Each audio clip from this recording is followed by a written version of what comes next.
Comenzamos, señoras y señores, la tertulia en este martes que es 6 de mayo del año 2025. Como es el primer martes del mes, recibimos a la mesa de análisis político. Voy saludando entonces a Fernanda Boidi, a distancia. Buen día, Fernanda. Buen día, ¿cómo están? Daniel Buquet, también en su casa. Buen día, Daniel. ¿Qué tal? ¿Qué tal? Buen día a todas y todos. ¿Todo bien con el mate? Perfecto, impecable. Mejor que allá. Ah, bueno. ¿Por qué? Mejor que... ¿Por qué? ¿Por qué? Y porque en el camino se me enfría. Entendí.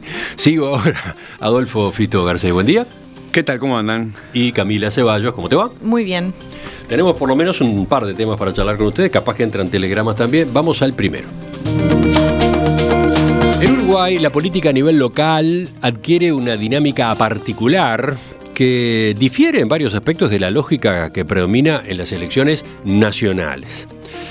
Las elecciones departamentales y municipales revelan cómo las identidades partidarias conviven con valoraciones más personales, más directas sobre los líderes justamente de cada una de esas zonas. A pesar de que los partidos históricos, o sea, el Frente Amplio, el Partido Nacional y el Partido Colorado, siguen desempeñando un papel central en la definición del voto, lo otro, la cercanía con el candidato, con su trayectoria, con su capacidad de gestión, con su conexión con la comunidad, pesan, inciden de manera considerable en la decisión que puede tomar un ciudadano.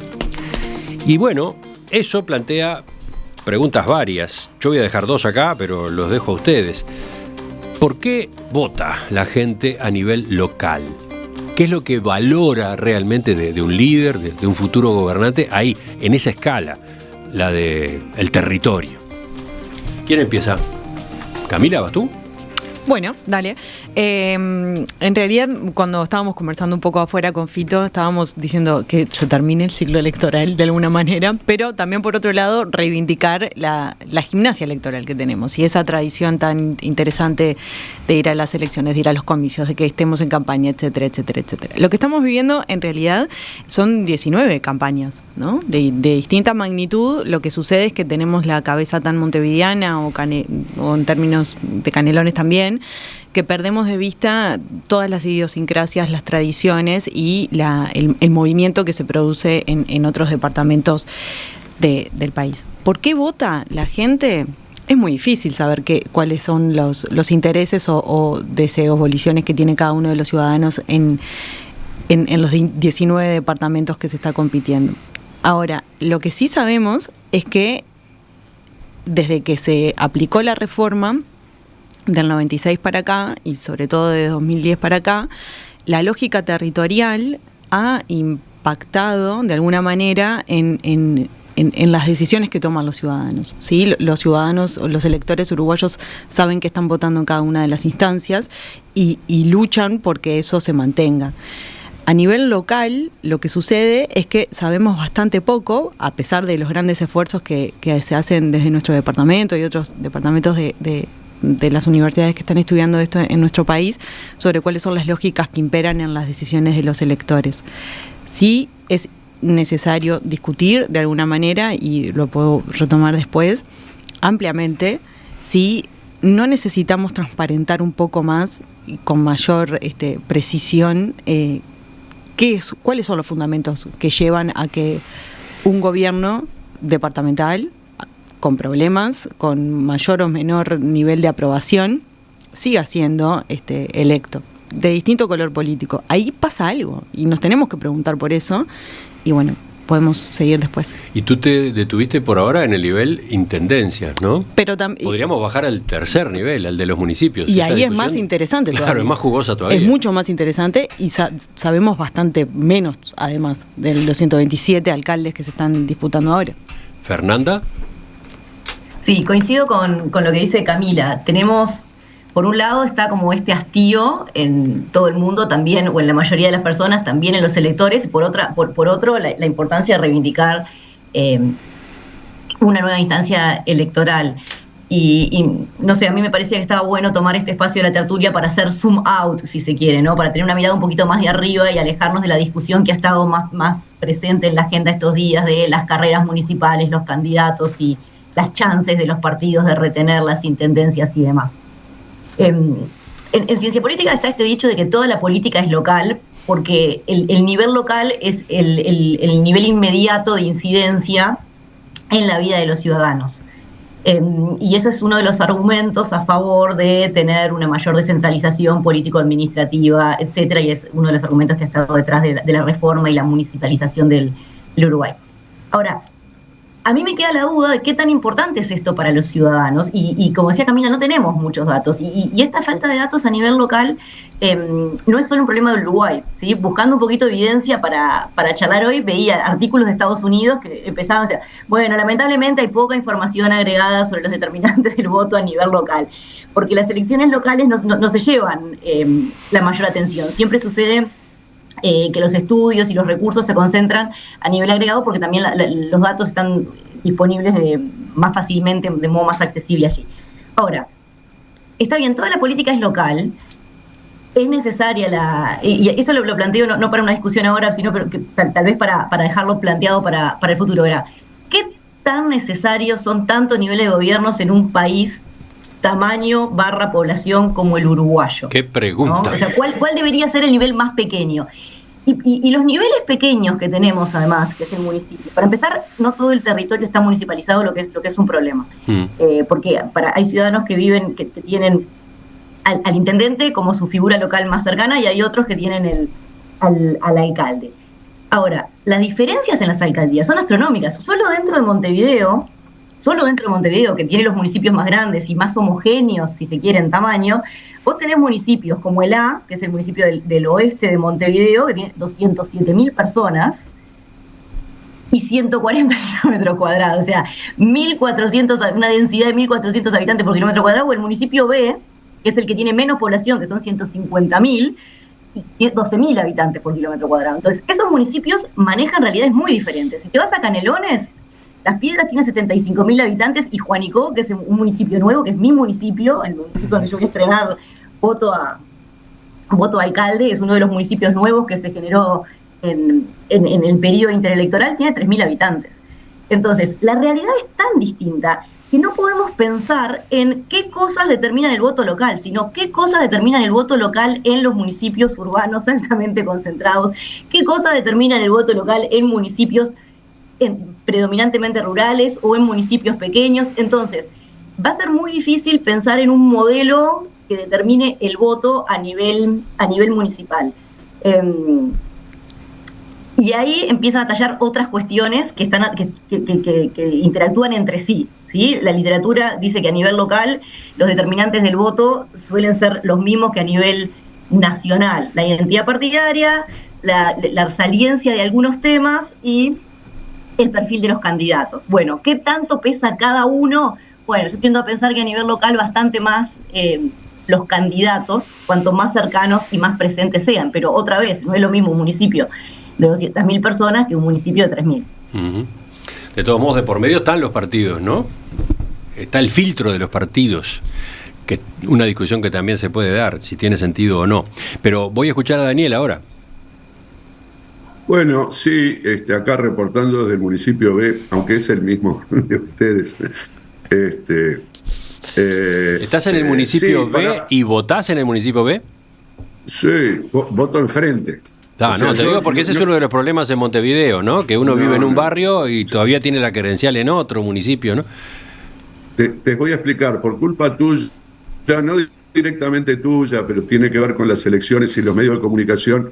Yo hace muchos años tenía que ir a votar muy lejos, mientras estaba trabajando en alguna operación de cuesta boca de urna, y eso me complicó la jornada, de modo que para la siguiente elección me trasladé a donde vivo. Y chau. Y voto enfrente de mi casa, que es lo que debería hacer todo el mundo, pero bueno, la libertad es libre. No, quería aprovechar tu último comentario sobre el tema del partido, porque está bien, Fernanda manejó ahí como 3 variables, la persona, el partido, no sé qué, bueno, la proximidad, y yo simplemente para completar lo que se hace en el arranque de un artículo, que es la revisión de la literatura, hay muchos factores con los que se ha buscado explicar el voto, y ha habido incluso controversias sobre esto. Incluso las controversias han cambiado de foco, ¿no? Desde las explicaciones más socioestructurales, la gente vota porque se socializa en unos entornos que lo llevan, etcétera, hasta la identidad partidaria de la gente que adquiere una identidad y vota siempre al mismo partido o casi siempre al mismo partido. El voto ideológico, programático, más racional, si vos querés. Esta cuestión más reciente de... hay como un triángulo ahí que propuso Herbert Kiesel, donde vos tenés el programa, pero al mismo tiempo tenés los recursos clientelares que manejan los gobernantes, y tenés la personalidad, ¿no? Y se articulan estos tres factores como los que de alguna manera influyen en la determinación del voto. Y hay un último razón que es bastante interesante cuando uno piensa en las elecciones, sobre todo departamentales, que es la idea del voto retrospectivo, ¿no? Porque el voto programático, para compensar, el voto programático es un voto prospectivo, ¿no? Vos evaluás los programas, las propuestas de los candidatos y decís, bueno, yo quiero que hagan esto y no esto otro, entonces voto a este. Eso es hacia el futuro. Pero el modelo que en general suele tener más verificación empírica, no te digo en el nivel local necesariamente, es el voto retrospectivo, el voto donde la gente lo que hace es evaluar el pasado, evalúa al gobierno, y si le gustó el gobierno lo reelige, y si no le gustó vota por la oposición. Esto es algo que en las elecciones departamentales a veces cuesta ver, y yo te diría, acá en Montevideo es como parte del debate de la propia élite, no de la gente, y es algo así como, pero la gente está desconforme con el gobierno departamental de Montevideo, ¿no? Ahí hay algunas encuestas, no es que esté tan desconforme, pero creo que las opiniones negativas superan a las positivas. Pero la encuesta te dice que va a ganar el mismo partido que viene gobernando hace 35 años. Entonces allí, digamos, lo que hay que buscar es la mezcla del cóctel, ¿no? En Montevideo pesa mucho la camiseta partidaria, la identidad partidaria y, si querés, factores ideológicos que en nuestro país están bastante claramente vinculados a los partidos, ¿no? Porque hay países donde hay partidos por un lado y ideologías por el otro. En Uruguay esto está bastante más articulado, y entonces un frente amplista, personas de izquierda, van a votar al Frente Amplio en Montevideo así esté tapado por la basura, yo qué sé, porque tiene una convicción ideológica, porque tiene una adhesión tal vez afectiva con el partido político, que son como los dos componentes. Otra gente no, dice, el gobierno es un desastre, vamos a poner a otro a ver si resuelve los problemas. Y después todo esto depende de la escala, y esto a nivel del municipio a nivel del departamento es importante, porque Montevideo y Flores están en los dos extremos, o Río Negro, yo no sé cuál es el más chico, pero están como en los dos extremos de la escala poblacional, ¿no? Vos tenés más de 1 millón de votantes en Montevideo y tenés, no sé, si llegás a 15.000 en Flores o en Río Negro, o sea que hay dos escalas muy grandes. Y de los municipios otro tanto. Entonces, la personalidad y el clientelismo son factores que cada vez que bajás en la escala influyen más en el comportamiento de la gente. Acaba de introducir, Daniel, la palabra clientelismo. Hasta ahora no la habíamos escuchado. Bueno, sí, yo dije que había como un triángulo entre lo programático, lo clientelar y la personalidad, ¿no?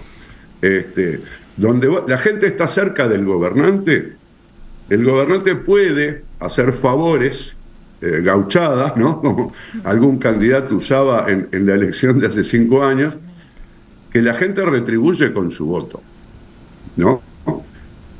Esto en general en pequeña escala, porque en gran escala la gente puede reaccionar a cosas más, programas sociales, digamos, ¿no? Pero no es retributivo directamente. A nivel de pequeña escala vos vas a tener un peso mayor de mecanismos clientelares, no estoy diciendo ilegales, en principio, pueden ser ilegales o no, y también a la persona.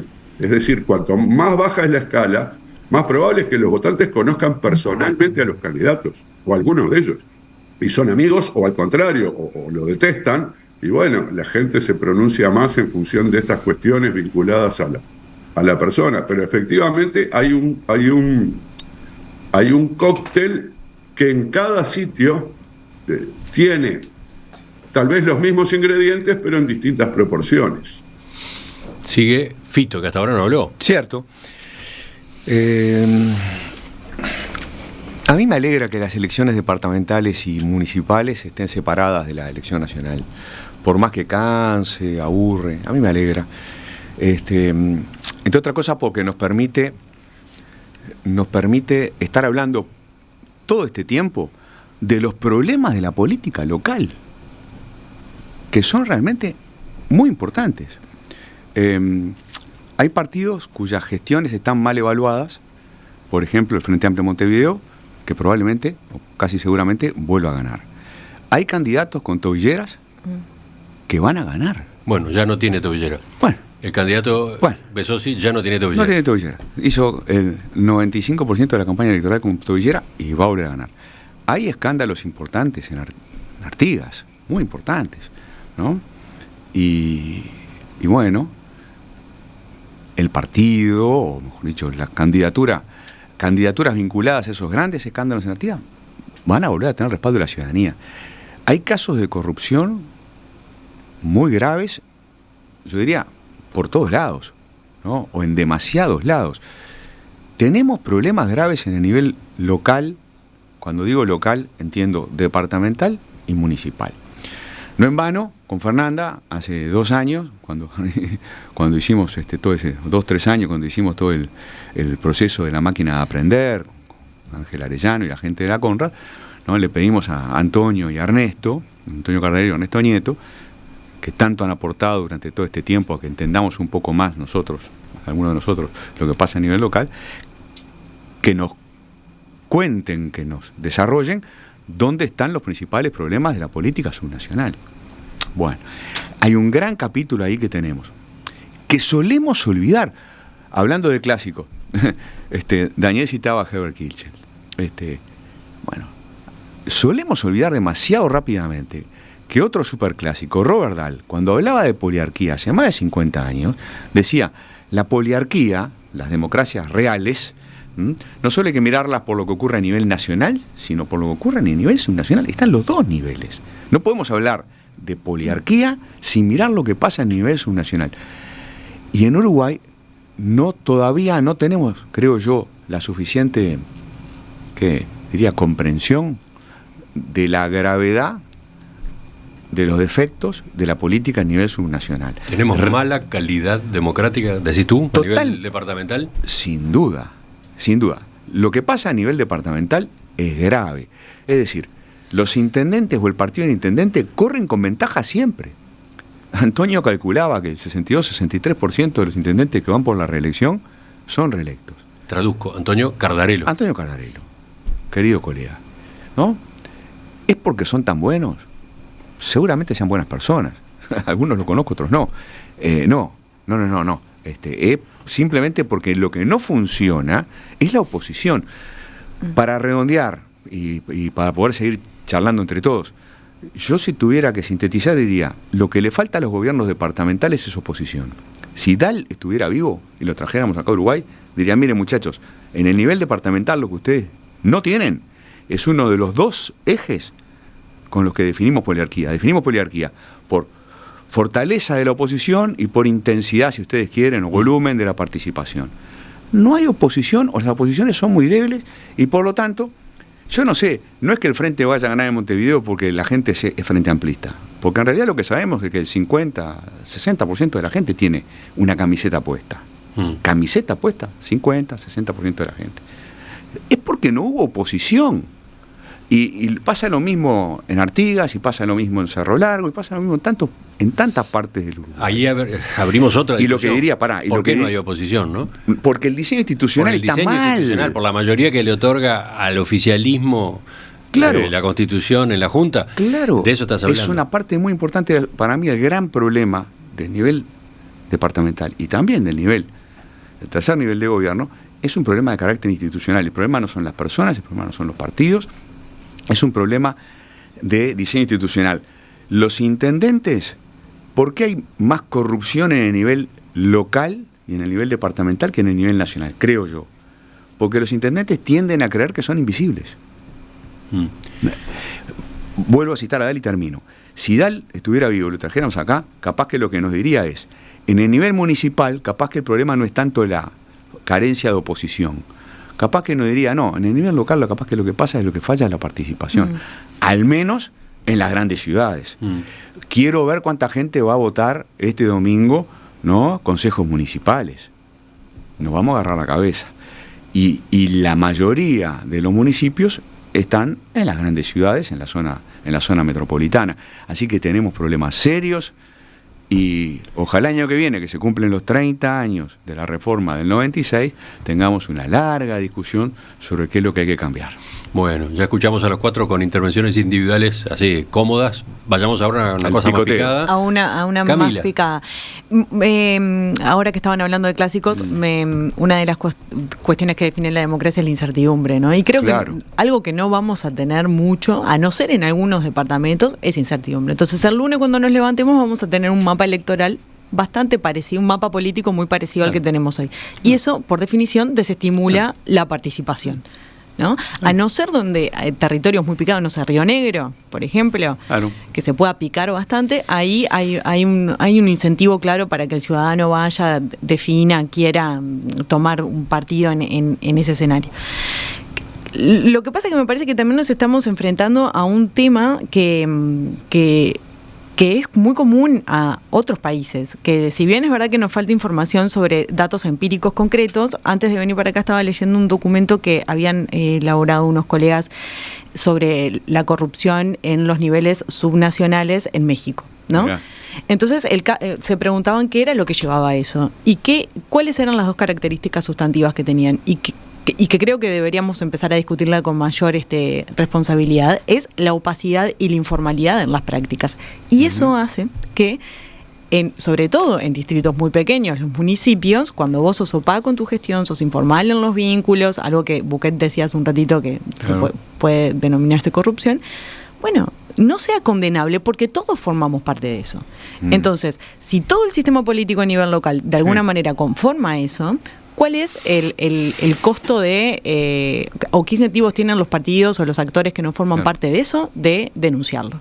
Si en algún punto todos colaboran con esa construcción. Pero ¿cómo cambiás la cultura política si los intendentes controlan los medios de comunicación? Totalmente. Es muy difícil. O todo el sistema político a nivel nacional no sale a condenarlo de una manera sustantiva, ¿no? Porque se van atravesando las cuestiones. No es que el ciudadano a nivel local piensa de una manera y después toma otra decisión. No, me parece que hay que tomarse con mucha mayor seriedad de todos los actores del sistema político. ¿Qué es lo que está pasando a nivel local? Es muy grave y creo que no lo estamos dimensionando en términos de esto, ¿no? De cultura política. Y que es una discusión que trasciende no solamente al diseño institucional. Es una parte sustantiva, pero la trasciende. Seguimos con Fernanda. Creo o Daniel, a ver. Hay matices. Yo quisiera matizar un poco. No es que no esté de acuerdo con estos fenómenos. En particular, efectivamente, creo que el diseño institucional no proporciona muchos instrumentos para controlar a los ejecutivos departamentales ni municipales, ¿no? Eso es verdad. Y es verdad que los intendentes de alguna manera son un poco todopoderosos en sus tierras, por decir como que hacen lo que quieren. Tal vez no Montevideo, ¿no? Montevideo es otra escala completamente diferente a cualquier departamento del interior. Sin embargo, vos tenés departamentos con alternancia, ¿no? Entonces, la generalización podemos plantearnos la pregunta, ¿no? ¿Por qué en Salto estamos discutiendo la posibilidad de que gane ahora la coalición republicana si gobernó el Frente Amplio y el intendente es tan todopoderoso y controla los medios de comunicación? Bueno, yo creo que no es tan así. También puede ser, se ha dicho, se ha visto, hemos trabajado en esto hace décadas, que también hay un tema allí socioestructural, es decir, el Frente Amplio creció más rápidamente, más fácilmente en territorios más modernos. Decíamos en aquella, creo que Constanza Moreira usaba esto del voto moderno.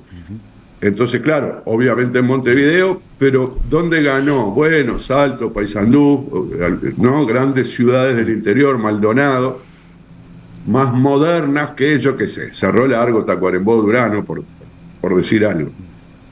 Bueno, intervienen estos factores. Yo creo que hay algunos problemas de rendición de cuentas municipal, pero también hay niveles de escala que habría que ver. Justamente Dahl, si bien yo no sé lo que diría Dahl, yo sé porque estuve charlando con él por aquí, en el juego de la Copa. Bueno, claro, en las sesiones, sesiones de espiritismo de Fito son un lujo. No, pero Dahl decía, y vamos a invitarlo era un tema además, respecto de la democracia, small is beautiful. Es decir, Dahl no pensaba que había democracias en los países y dictaduras en los territorios, sino que por el contrario, pensaba que la democracia se realizaba más completamente en la escala local, porque tenía estos otros atributos, digamos, más del ágora griega, si vos querés, donde la gente interactúa entre sí cara a cara, está más informada, porque vos acá votás a un alcalde, vos me preguntás a mí quiénes son los candidatos de alcalde del municipio B y no te los sabría nombrar, ¿me entendés? Ahora, vas a Juanico, no sé, vamos a hacerle la prueba a Fernanda, y estoy seguro que en Juanico, de 3.000 habitantes deben votar, ¿qué? ¿1.500? ¿O son 3.000 electores? Bueno, no son 3.000 electores, son 3.000 electores. 3.000 electores. Bueno, 2.000 saben quiénes son los candidatos y 1.500 son amigos de uno de los dos principales, ¿no? Entonces, también tiene estos factores. Ahora, que después estos alcaldes y por transitiva algunos intendentes en escalas pequeñas logran reelegirse indefinidamente, no la persona porque está limitado, pero su grupo político, su partido político. Bueno, que esto depende de algún manejo discrecional de recursos, que yo no quiero usar la palabra corrupción, que podría hacerlo, pero no necesariamente. Pero ya lo usaste. Y que esto, no, quiero decir, en fin, los intendentes o los alcaldes pueden hacer gauchadas, resolver problemas, y cuanto más ser, digo, Besosi, cuando hizo en su momento su conferencia de prensa original, ¿no? Antes de que le pusieran la tobillera, él como que reconoció algunas de las irregularidades que se le imputaban, claro, pero diciendo que, o mostrando convencido de que estaba bien lo que estaba haciendo, porque le estaba resolviendo problemas a la gente. Claro. Entonces, bueno, ¿hasta qué punto hay que prohibir todo esto y romper esa posibilidad de que el intendente en algunos casos o el alcalde en otros esté atendiendo demandas, situaciones y llamando por teléfono a alguien y decir, che, traele acá que precisa, en fin? Para mí es un tema que tiene sus complejidades, que obviamente merece revisarse, pero por algo incluso en la pequeña escala la gente vota más al alcalde que al intendente. Porque en Uruguay tenemos esta particularidad de como no los dejan votar cruzado, se quiere decir a dos partidos diferentes, hay gente que quiere votar a un alcalde de un partido, pero no quiere votar al intendente de ese partido. Y entonces, en lugar de hacer lo que hacemos nosotros acá en Montevideo, que es que votamos al intendente y al alcalde capaz que ni nos acordamos que había que votarlo, ellos votan al alcalde y prefieren no votar a la intendencia. Y esto ocurre en la muy baja escala, ¿no? Abajo de 5.000, y vamos a ver, capaz que en Juanico vas a tener más votos para alcalde que para la Intendencia de Canelones. Vamos a Juanico, entonces, Fernanda. Vamos a Juanico. Pero es un buen ejemplo, justamente, porque la papeleta separada lo que te permite es, dada la imposibilidad de voto cruzado, es decir, de votar un candidato a la alcaldía y otro a la intendencia, la papeleta separada lo que te permite es por lo menos no traicionar la lealtad partidaria, si se quiere. O sea, votás al amigo a la alcaldía, ok, no votás a la intendencia de su partido. Entonces, vos podés elegir qué votar. Y ahí hay como un pequeño grado más de libertad para el elector. Ahora, estamos hablando, con Fito trabajamos mucho sobre esta cuestión cuando hicimos el proyecto, y es una preocupación, de hecho es una preocupación que muchos intendentes comparten, es decir, hay problemas de diseño. Ahora, nosotros estamos hablando todo el tiempo de que elegimos intendentes y alcaldes, y lo que se elige en realidad son autoridades departamentales y municipales. Hay un legislativo, hay un ejecutivo y un legislativo municipal, y lo mismo a nivel de los municipios. ¿Por qué? Porque en definitiva, yo me pregunto, ¿qué es lo que necesitamos modificar? ¿Necesitamos modificar la cultura cívica de los ciudadanos o necesitamos adaptar de algún modo el diseño institucional a la realidad? No. Y para mí es una pregunta abierta, porque los ciudadanos votan gestores, Fito contesta no que votan no. gobiernos municipales.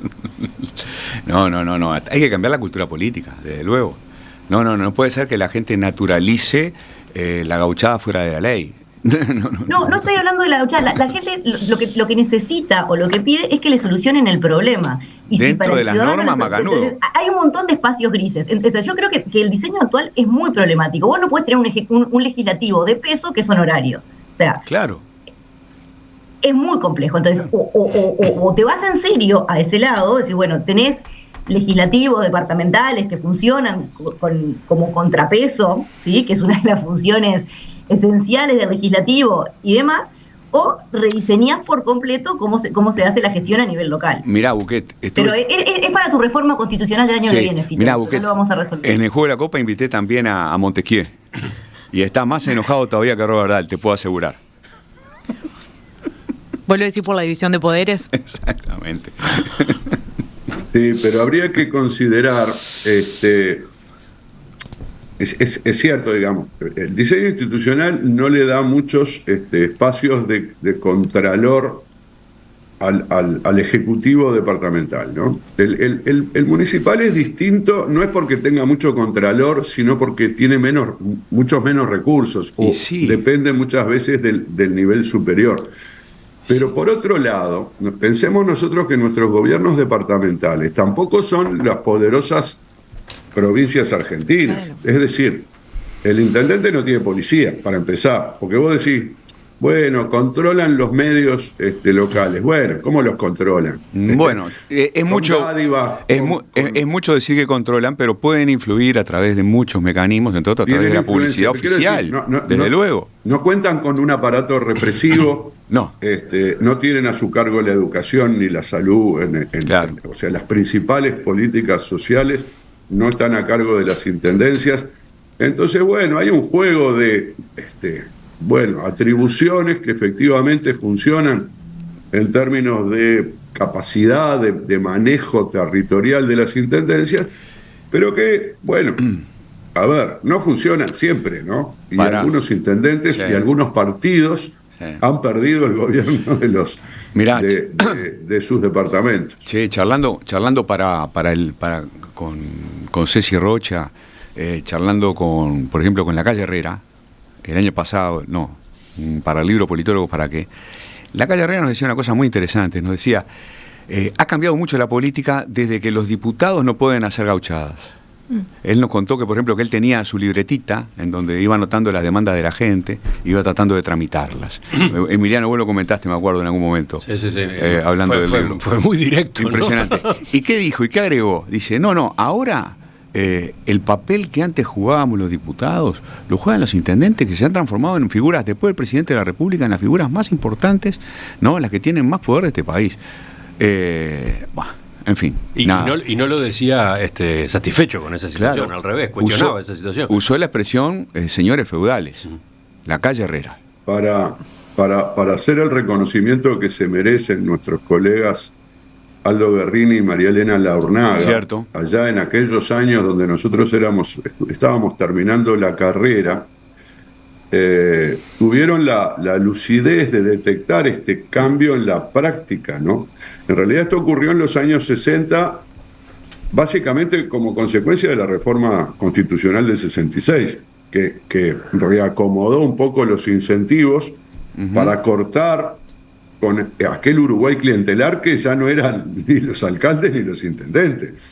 Era el país del empleo público y la jubilación. Everybody. A cambio del voto, ¿no? Que esto también lo hemos estudiado, pero justamente yo creo que ellos publicaron un artículo que se llamaba Del buen vecino al intendente emprendedor, creo que ese era el título, y justamente habían detectado esta inversión en la jerarquía política de los cargos. Los dirigentes locales querían ser diputados, y eventualmente se tiraban a intendentes y no les daba para ser diputados. Claro. Y ahora es al revés. Cualquier caudillo local quiere ser intendente antes que diputado y se tira a diputado, por ejemplo, como en el caso de Andrés Lima, porque cumplió los 2 periodos de intendente, ¿no? Y es el descanso del guerrero que algunos blancos lo hacen en el Senado. Eso depende ya de otros factores, ¿no? Si vos tenés una agrupación a nivel nacional que va a elegir varios senadores, te acomodás en el Senado, pero tu lugar de realización política es el departamento. Y esto tiene sentido, es decir, por un lado es una mejora, ¿no? Porque la chequera que tenía la Cámara de Diputados, bueno, se la sacaron, ¿no? Y los diputados tienen ahora que resolver problemas más sustantivos que andar acomodando gente por ahí. Pero bueno, se trasladó a las intendencias. Si se lo sacás a la intendencia, ¿qué va a pasar? Bueno, capaz que terminan en los municipios, yo qué sé. Es un tema, viste, que es como el delito, ¿no? Vos cerrás una boca y te abren otra. Entonces, sí, tampoco hay que ser muy radical con las... Antes que sea tarde, sí, me estamos tarde. Sí. No, me gustaría comentar que ahora mismo, en el Departamento de Ciencia Política, Martín Frejedo con otros colegas están llevando adelante una investigación muy extensa, muy seria sobre cómo funcionan las políticas públicas, básicamente en el nivel departamental. Vos capaz que, Camila, ¿conocés algún detalle más del proyecto o no? Bueno, sí, iba a decir eso, pero y otra cosa vinculada a los municipios, pero terminamos... No, eso, simplemente decir que el asunto es de creciente interés para la ciencia política local uruguaya. A ver, en toda América Latina se estudia, ¿no? Y en toda la América Latina se está estudiando este asunto de los autoritarismos, claro. Capaz que Dahl no lo planteaba en esos términos, pero sí se habla de autoritarismo en el nivel local y democracia a nivel nacional o de poliarquía a nivel nacional. ¿Lo último, Camila? No, lo último que es verdad que tenemos como una efervescencia de la discusión de los municipios ahora porque estamos justamente a nivel de elecciones departamentales, pero porque estamos trabajando en esto con otro colega, con Cristian Pérez. Ahí va. Bernardo Provencio Berro, en 1848, ya creía en la potencia, pero porque había leído de Tocqueville, en la potencia de los municipios como agentes pacificadores de la campaña. Y en ese rol político de la cercanía. Entonces, cuando estamos discutiendo política a nivel subnacional, estamos discutiendo una dimensión de la política que por lo general nosotros nos pasamos muy por arriba, que es cómo pacifica la cercanía, pero de distintas maneras. Vamos a invitarlo al juego de la Copa a Berro también. Está muy creativo. Sí. Nos queda para otra edición de la Mesa de Análisis Político esta herramienta, ¿no? La del juego de la Copa. ¿De qué manera la emplean los politólogos uruguayos? ¿En qué medida la inteligencia artificial puede ayornar semejante herramienta? Pero vamos a otro tema. Enseguida salimos de este tipo de consideraciones que veníamos realizando sobre gobiernos locales. Vamos ahora al gobierno nacional.